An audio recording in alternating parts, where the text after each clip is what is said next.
Бүгінгі форумның төп темалары болып енді ол халқымыздың бірләшуі.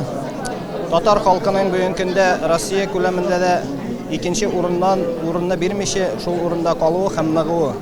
Бүген эшләгән эшләребез күп, әмма нәтиҗәләре канәгатьләндерерлек түгел.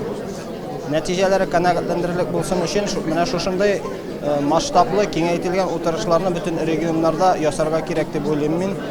Бу эш өстендә без Ростов шәһәрендә дә эшлибез, Ростов татарларының турында. Бездә Ростовта 14 мең татар яши. Шуңа да карамастан эшебезне нәтиҗәле, төгәл иттереп алып барырга тырышабыз.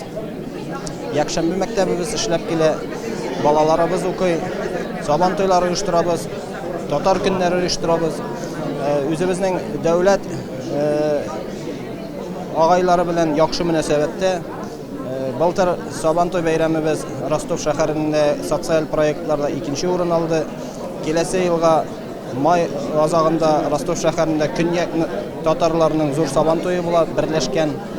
Шуның өчен барыгызны да шушы бәйрәмнәргә чакырабыз. Бүгенге форумның файдасын без киләчәктә күрербез дип уйлыйм. Без бүген монда килдек танышырга, идеялар алырга. Ничек халкыбызны берләштерергә, ничек күтәрергә, ничек качественнәрәк итеп эшләргә. Менә шу сорауларга һәркем килгән кеше үзенә җавап таба алса, бу форумның файдасы зур булган дигән сүз.